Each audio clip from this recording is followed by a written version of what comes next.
이 세상에 보냄을 받은 하나님의 사람에게는 나는 누구인가? 그리고 나를 이 세상에 보내신 이가 누구인가에 대한 분명한 정체성이 필요합니다. 내 자신에 대한 정체성이 분명하지 않으면 이 세상을 살아가면서 우리는 사소한 말 한마디에 상처를 받기도 하고, 그리고 사탄의 참소 앞에 무릎을 꿇을 수밖에 없습니다. 내 자신에 대한 정체성이 분명하지 않으면, 확신이 없기 때문에 인생의 풍랑을 만났을 때에 끊임없이 흔들릴 수밖에 없고, 내 자신의 정체성이 분명하지 못하면 그 두려움 때문에 영적인 전쟁을 치를 수도 없습니다. 그러므로 이 세상에 보냄을 받은 하나님의 사람에게는 무엇보다도 내가 누구인가에 대한, 자신에 대한 정체성이 분명해야 합니다. 그런데 우리 자신의 정체성을 생각하기 전에 먼저 왜 우리는 예수를 믿어야 하는지, 왜 우리는 교회를 다니면서 신앙생활을 해야 되는지에 대해서 가장 근본적인 질문을 먼저 하도록 하겠습니다. 여러분은 왜 예수를 믿습니까? 아니, 여러분은 왜 교회를 다니면서 신앙생활을 하고 계십니까? 마음의 평안을 얻기 위해서입니까? 아니면 여러분의 마음의 소원을 성취하기 위해서입니까? 아니면 병든 몸과 마음을 치유받기 위해서입니까? 아니면 세상 사람들이 말하는 것처럼 이 땅에서 잘 되고 형통하는 축복을 받기 위해서입니까? 아니면 내 자녀들이 좋은 학교에 들어가고 이후에 좋은 직장에 들어가서 또 이후에 좋은 배우자를 만나서 좋은 가정을 이루도록 하기 위함입니까?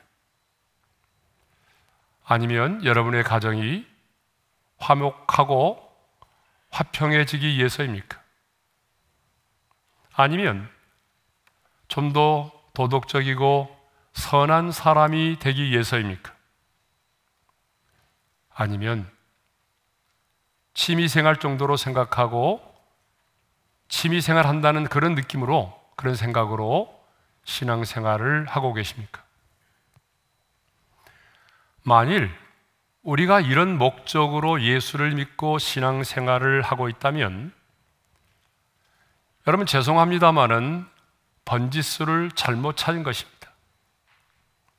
왜냐하면 이런 것들은 우리 기독교 외에 다른 종교에도 있기 때문이죠. 그러므로 굳이 여러분이 이것 때문에 예수를, 이것 때문이라고 한다면 굳이 예수를 믿어야 할 이유가 없다라고 하는 것입니다. 물론 우리가 예수를 믿으면 많은 복을 받습니다. 마음의 평안도 얻을 수도 있고, 병도 고침을 받을 수도 있고, 사람이 좀 더 선해질 수도 있고, 가정이 화목해질 수도 있습니다. 그러나 여러분, 이것은 저와 여러분이 예수를 믿는 본질적인 목적이 아니라고 하는 거예요. 지금까지 말씀드린 이 모든 것들은 우리가 예수를 믿고 주님을 따라 나아갈 때에 우리의 삶의 현장에 떨어지는 그런 삶의 부스러기의 축복에 불과한 것입니다. 그렇다면 우리는 왜 예수를 믿어야 합니까? 왜 우리는 교회를 다니면서 신앙생활을 해야 하죠? 자, 오늘 본문은 우리에게 분명하게 가르칩니다.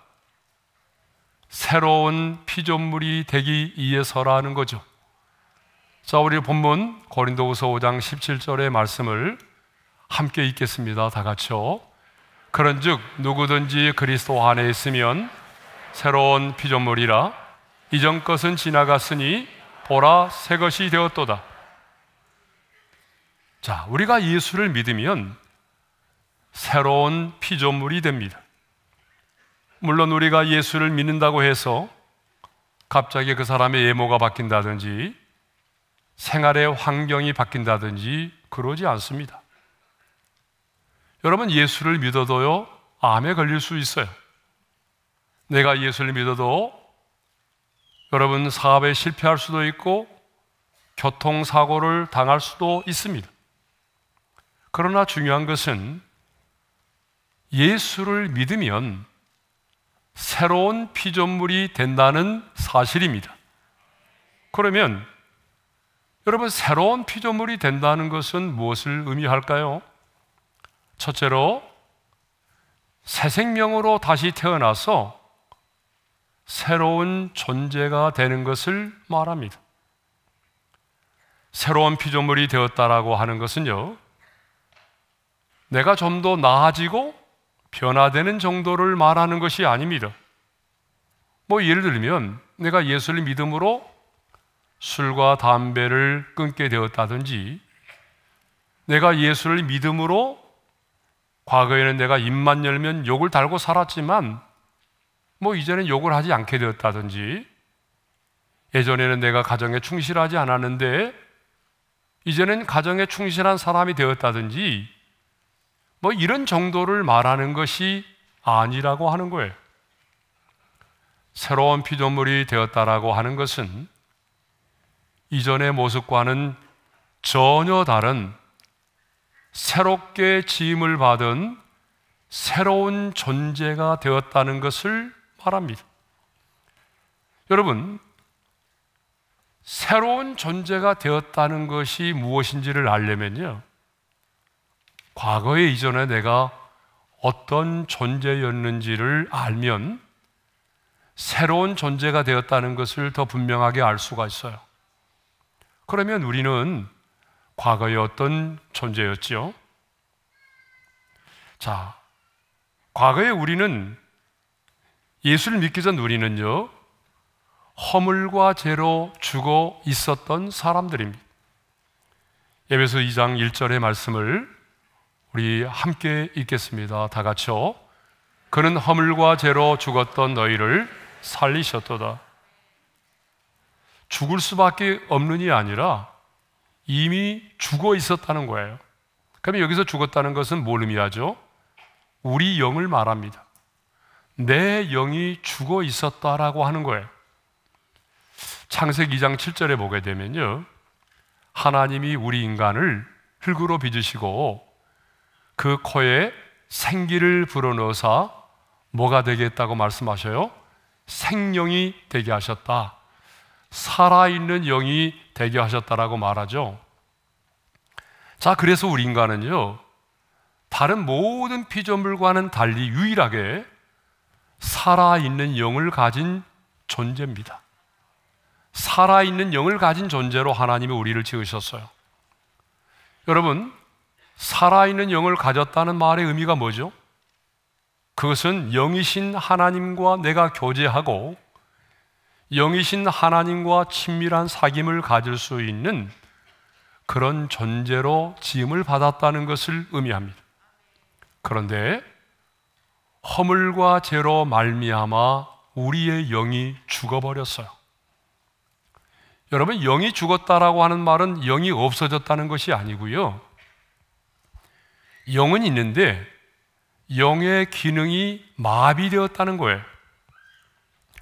다시 설명드리면, 영을 가지고는 있지만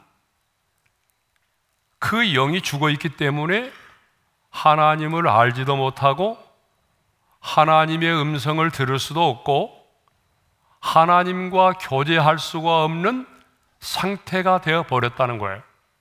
한마디로 말하면 하나님과 단절된 상태가 되었다는 거예요.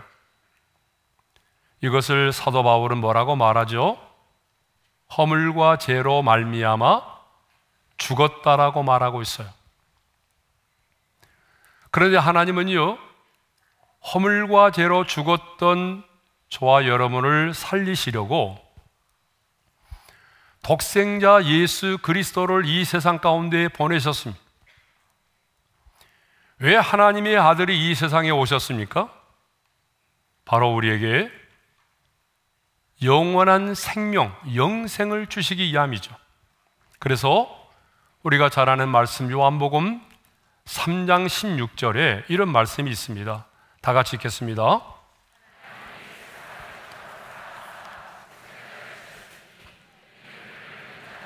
멸망하지 않고 영생을 얻게 하려 하심이라. 네. 그러니까 영원한 생명, 영생을 주시기 위함이죠.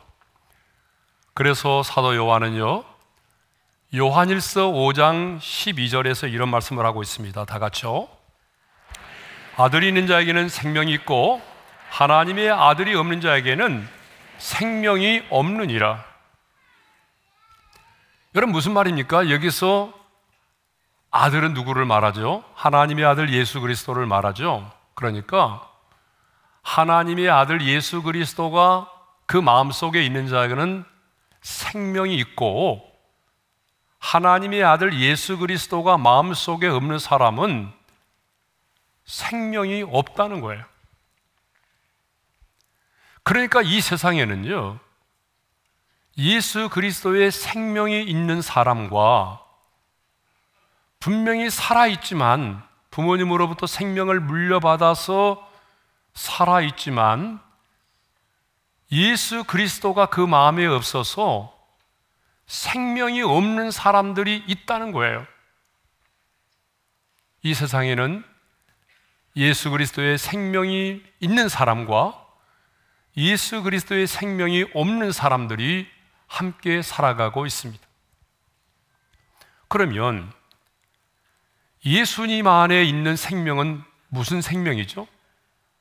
제가 수없이 말씀을 드렸잖아요. 죄와는 무관하고 죽음을 이긴 부활의 생명입니다. 예수님은 이 생명을 우리 안에 주시기 위해서 우리와 같은 방식으로 이 세상에 오지 않으시고 성령으로 잉태되어 인간의 몸을 입고 이 땅에 오셨습니다. 뿐만 아니라 예수님은 이 땅에 오셔서 저와 여러분들의 모든 죄값을 십자가에서 완벽하게 지불하셨고, 마침내 죄값인 사망의 권세를 깨뜨리시고 부활하셨습니다. 그러므로 예수님 안에 있는 생명은 죄와는 무관하고 죽음을 이긴 부활의 생명입니다. 그러니까 우리가 예수 그리스도를 영접하게 되면 예수님의 생명이 우리 안에 오게 되는데, 그 죄와는 무관하고 죽음을 이긴 부활의 생명으로 내가 다시 태어나게 되는 것입니다. 그러므로 이 부활의 생명을 가진 자는 죽음 앞에서 두려워하지 않습니다. 이 생명을 가진 자는 죽음을 두려워하지 않아요. 여러분, 왜 예수 믿는 사람이 죽음 앞에 겁을 내지 않습니까? 그것은 이미 죽음을 정복한 부활의 생명이 우리 안에 있기 때문이죠. 자, 이렇게 우리가 예수를 믿으면 부모님이 물려준 옛사람의 생명 이외에 하나님이 주시는 예수 그리스도의 생명으로 내가 다시 태어나서 새로운 존재가 되는 것입니다.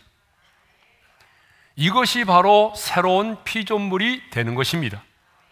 자, 두 번째로 새로운 피조물이 된다라고 하는 것은요, 곧 내가 새로운 신분을 갖게 되는 것을 말합니다.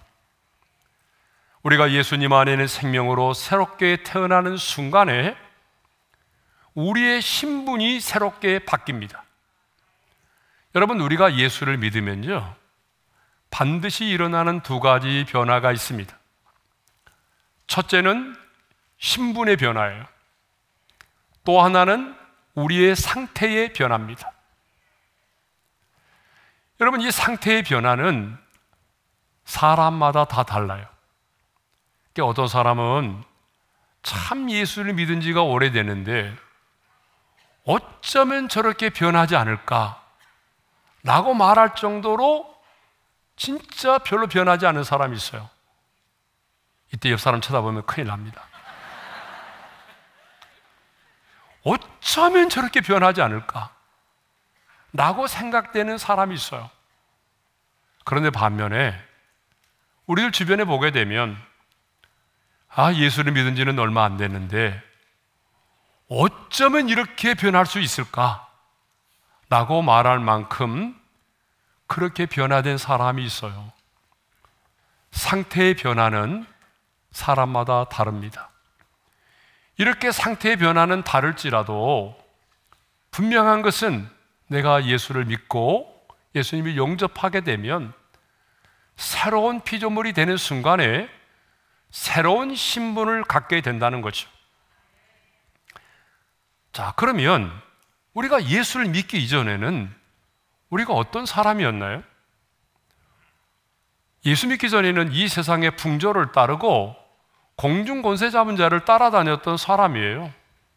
그래서 예배서 2장 2절에 이렇게 말하잖아요. 다 같이 읽겠습니다. 그때 너희는 그 가운데서 행하여 이 세상의 풍조를 따르고 공중의 권세 잡은 자를 따랐으니 곧 지금 불순종의 아들들 가운데 역사하는 영이라. 자, 여기서 그때에는요, 어느 때를 말할까요? 허물과 죄로 죽어 있었던 때를 말하죠. 예수를 영접하기 이전의 때를 말해요. 그러니까 우리가 예수를 믿고 영접하기 이전은 이 세상의 풍조를 따라 살았어요. 지난번에 말씀드린 것처럼 고사도 지내고 제사도 지내고 손 없는 날에 이사하고 관상도 보고 타로점도 보고 무당도 찾아가고 장명소 가서 이름 짓고 그렇게 살았단 말이에요. 예? 그리고 공중권세 잡은 자를 따라다녔어요. 공중권세 잡은 자가 누굽니까? 불순종의 아들들 가운데 역사하는 악한 영을 말하니까 악한 영을 따랐다는 말은 악한 영의 꼬봉으로 살았다 그 말이죠. 악한 영의 지배를 받으며 살았어요. 뿐만 아니라 본질상 진노의 자녀였어요. 그래서 예배서도 2장 3절 하반절에 이런 말씀이 있습니다. 함께 읽겠습니다. 본질상 진노의 자녀였더니.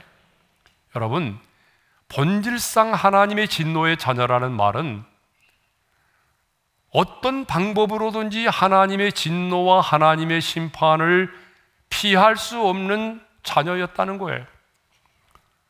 더 나아가 골로새서 1장 21절에 보게 되면 하나님과 원수되었던 자라고 말하고 있어요. 다 같이요. 전에 악한 행실로 멀리 떠나 마음으로 원수가 되었던 너희를. 자, 이렇게 우리가 과거에는요, 악한 영의 지배를 받고 살았어요. 이 세상의 풍조를 따라 살았던 사람이고 하나님과 원수되었던 사람들이었어요. 그런데 예수를 영접하여 새로운 피조물이 되는 순간 우리의 신분이 바뀌었어요. 어떻게 바뀌었나요? 하나님의 자녀가 된 거예요. 요한복음 1장 12절입니다. 다 같이요. 영접하는 자, 곧 그 이름을 믿는 자들에게는 하나님의 자녀가 되는 권세를 주셨으니. 그러니까 우리가 과거에는 하나님 앞에서 본질상 진노의 자녀요, 원수된 자들이었지만 예수를 믿음으로 말미암아 새로운 피조물이 되는 순간에 우리의 신분이 하나님의 자녀로 바뀌었다는 것입니다. 그래서 하나님을요, 아빠, 아버지라고 부르게 된 거예요. 그것도 법적인 것 때문에 의무감으로 어쩔 수 없이 아빠, 아버지라고 부른 게 아니고 양자의 영을 받아서 예수 그리스도가 그렇게 불렀던 것처럼 우리도 마음에서부터 우러나오는 그 마음을 가지고 하나님을 향해서 아빠, 아버지라고 부르게 된 거예요. 로마서 8장 15절입니다. 다 같이요. 너희는 다시 무서워하는 종의 영을 받지 아니하고 양자의 영을 받았으므로 우리가 아빠, 아버지라고 부르니느니라. 예. 그래서 어쩔 수 없이 아빠 이렇게 부른 게 아니고 진짜 우리 마음에서부터 우러나오는 그 마음을 가지고 하나님을 아빠, 아버지라고 부르게 된 거예요. 여러분 그렇게 한번 불러볼까요? 다 같이요. 아빠, 아버지 시작. 아빠, 아버지. 예. 이렇게 부를 수 있게 된 거예요. 사람은요, 자기 신분에 걸맞는 삶을 살도록 되어 있어요. 예? 그래서 그 신분에 걸맞는 삶을 살지 않은 사람들을 보게 되면 참 이상하잖아요. 사람은요, 자기 신분에 걸맞는 말과 행동을 하게 되어 있습니다. 하나님이 나의 아빠가 되고 내가 그분의 자녀가 되면 여러분, 세상이 달라져 보입니다. 내 자신의 모습이 달라져 보입니다. 여러분 그러지 않아요?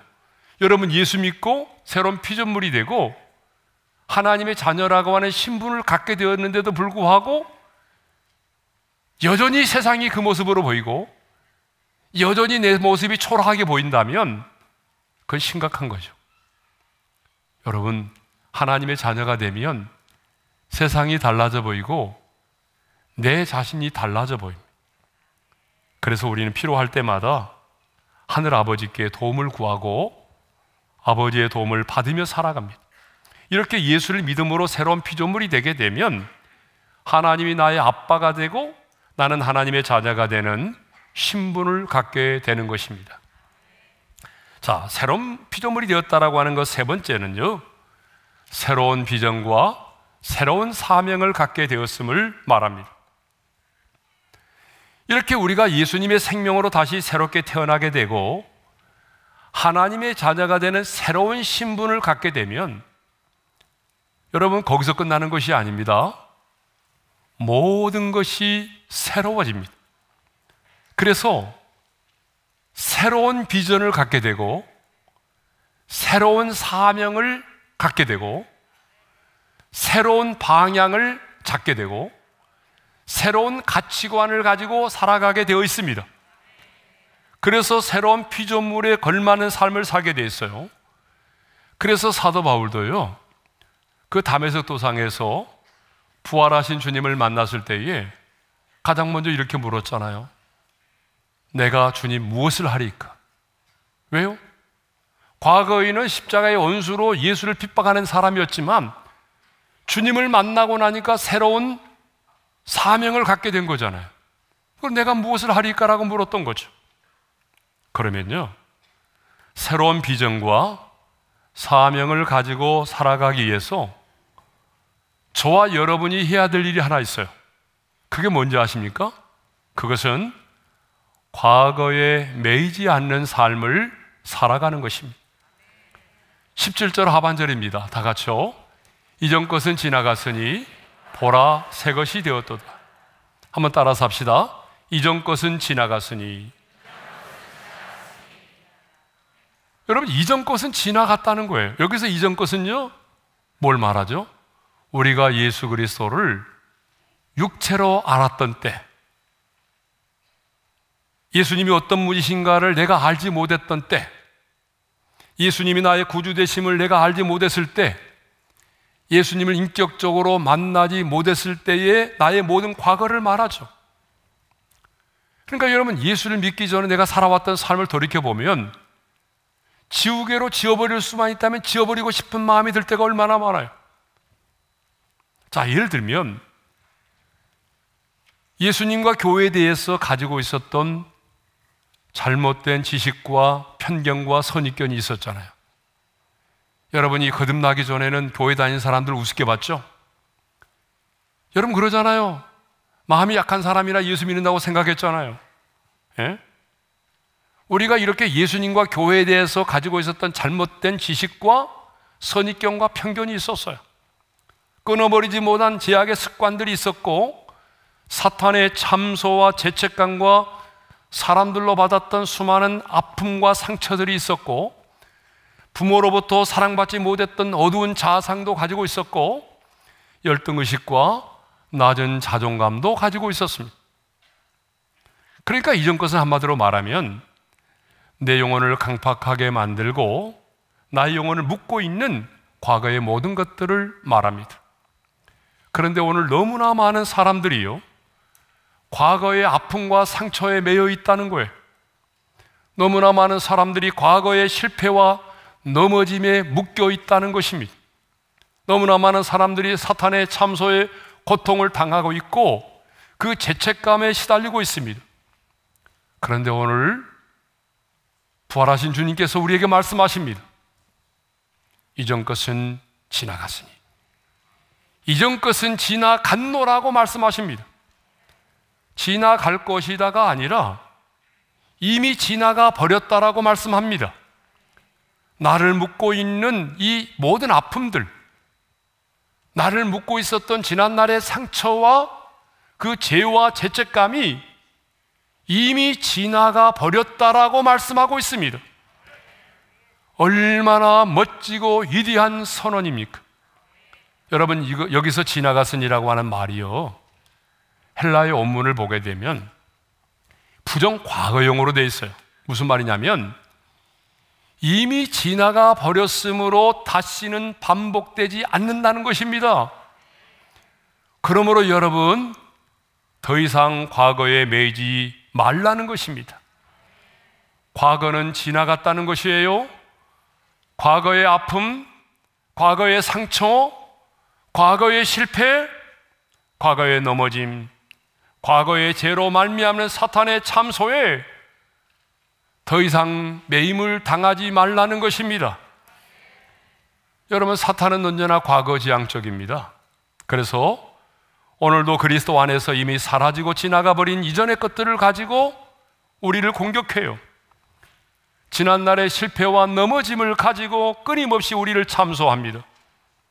그래서 지나온 과거의 죄와 아픔의 상처에 매임을 당하게 만드는 것이 사탄의 주된 일입니다.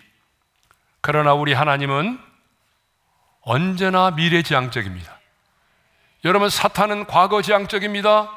그러나 성령님, 우리 하나님은 언제나 미래지향적입니다. 그래서 예레미야 선지자를 통하여 이렇게 말씀을 하셨습니다. 예레미야 29장 11절입니다. 다 같이요. 너희를 향한 나의 생각을 내가 아나니 평안이요 재앙이 아니니라. 너희에게 미래와 희망을 주는 것이니라. 저와 여러분을 향한 하나님의 생각은 재앙이 아니라 평안이고 미래와 희망을 주는 것이라는 거죠. 그렇습니다. 여러분, 이전 것은 지나갔습니다. 옛 것은 지나갔습니다. 그런데 왜 지나가버린 이전 것을 붙잡고 씨름하고 계십니까? 우리는 새로운 피조물입니다. 그러므로 여러분을 붙들고 있는 과거의 줄들을 끊어버리시기를 바랍니다. 여러분, 언젠가도 말씀드린 적이 있습니다만은 포구에 묶여있는 배가 아무리 노를 저어도 앞으로 나아갈 수 없듯이 여러분, 우리 인생도 마찬가지입니다. 과거의 아픔, 과거의 넘어짐, 과거의 실패, 과거의 상처에 묶여있는 사람은 아무리 열심히 발버둥 치고 노력해도 앞으로 나아갈 수가 없어요. 그러므로 여러분의 인생의 배가 저 망망한 대해를 향하여 나아가려고 한다면 여러분을 붙들고 있는 과거의 줄들을 끊어버리시기를 바랍니다. 그래야 새 사람 된 우리에게 주시는 새로운 비전과 사명을 가지고 새로운 삶을 살 수가 있는 것이죠. 사도 바울은 이전 것은 지나갔다라고 선언한 다음에 또 다른 놀라운 선언을 하고 있습니다. 그 선언이 무엇입니까? 보라, 새 것이 되었도다라고 하는 말입니다. 한번 따라서 합시다. 보라, 새 것이 되었도다. 여러분, 이 말은 뭘 의미할까요? 하나님의 은혜를 보라는 것입니다. 그리스도 안에서 이전 것은 지나가게 만드시고 새로운 피조물로 새로운 인생을 살게 해주신 그 하나님의 새로운 은혜를 생각해 보라는 것입니다. 그런데 여기 보라 새 것이 되었도다라고 할 때에 이 되었도다라고 하는 말의 시제가 뭐냐 그러면 현재 완료형입니다. 무슨 말입니까? 과거에 이루어진 그 사실이 현재에도 계속되고 있음을 말합니다. 과거에 이미 새 것이 되었음과 동시에 지금도 역시 그 새로움을 느끼면서 경험하며 살 수 있다는 거죠.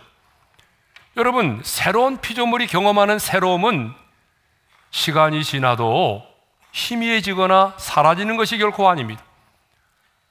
사람과 사람과의 관계는 어떻던가요? 시간이 지나면요, 어때요? 변하죠. 여러분, 시간이 지나면 사람과 사람과의 관계도 변합니다. 신혼 때는 얼마나 뜨겁습니까? 그런데 나중에는 어때요? 변하잖아요? 그래서 떨림이 졸림으로 변해버리잖아요? 그런데 하나님이 주시는 은혜로 새로운 피조물이 된 사람은요, 그 새로움을 느끼면서 경험하면서 살아간다는 것입니다. 새로운 피조물이 된 자에게 베풀어 주시는 하나님의 은혜는 날마다 새롭습니다. 날마다 세상에 줄 수 없는 평안을 누립니다. 날마다 천국을 경험하며 살아갑니다. 그래서 예레미야 선지자는 여호와의 인자와 긍휼이 무궁하심을 말하면서 예레미야 얘가 3장 23절에서 이런 고백을 하고 있어요. 다 같이요. 이것들이 아침마다 새로우니 주의 성실하심이 크시도소이다. 하나님의 은혜는 날마다 새롭다는 것입니다. 여러분 참 그렇지 않아요? 세상의 것들은요, 아무리 맛있는 음식이라도 반복해서 먹으면 질립니다. 그런데 하나님의 은혜는 그렇지가 않아요. 하나님의 말씀은 또 듣고 또 들어도 늘 새롭습니다. 하나님이 우리에게 주시는 새로움의 은혜는 날마다 새롭다는 것이에요. 그러므로 새로운 피조물이 된 우리는 과거에 매이지 말고 하나님이 주시는 새로운 꿈과 사명과 가치관을 가지고 하루하루를 당당하게 도전하며 살아가시기를 바랍니다. 그러면 마지막으로 누가 새로운 피조물이 되는지, 누가 새로운 피조물이 되는 축복을 누리는지에 대해서 살펴보도록 하겠습니다. 성경은 이렇게 말하죠. 누구든지 그리스도 안에 있으면이라고 말합니다. 그리스도 안에 있다라고 하는 말은, 그리스도 안에 있는 자라는 말은 그리스도와 신비적으로 연합되어 있는 자를 말하죠.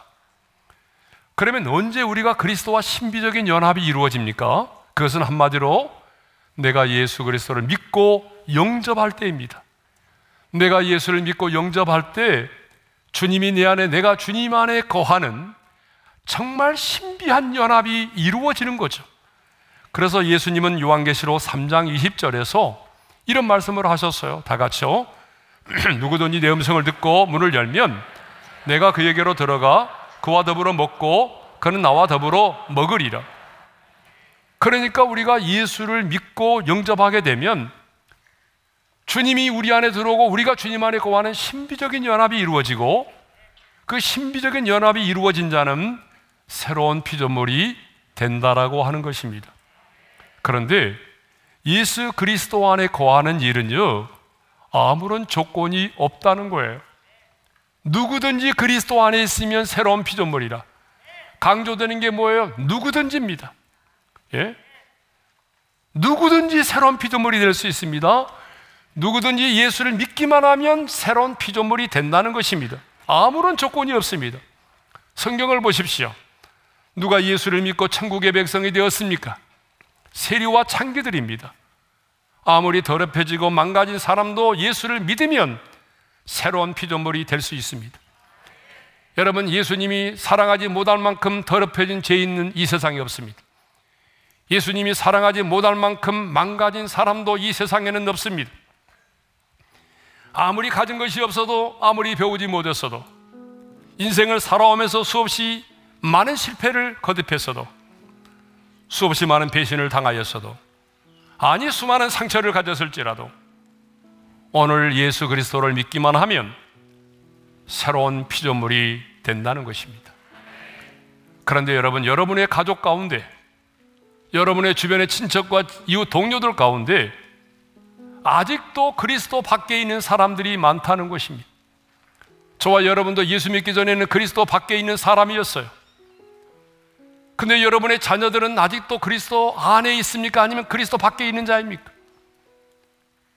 오늘 우리가 해야 될 일은 그리스도 밖에 있는 자들로 하여금 내가 믿는 예수를 믿게 해서 그리스도 안에 있는 자들이 되게 해야 한다는 것입니다.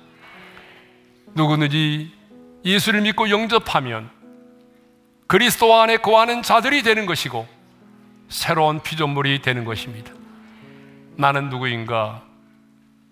나는 새로운 피조물이라고 하는 그 확신을 가진 자라야 이 어둡고 암울한 세상 속에서도 두려워하지 않고 희망을 가지고 과거의 줄을 끊어버리고 당당하게 하나님의 사람으로 살아갈 수 있습니다. 오늘 여러분 안에 나는 그리스도 안에 있는 새로운 피조물이라고 하는 분명한 정체성이 있어지기를 주님의 이름으로 축원합니다. 찬송가 436장 나 이제 주님의 새 생명 얻은 몸 1절과 2절을 함께 부르겠습니다.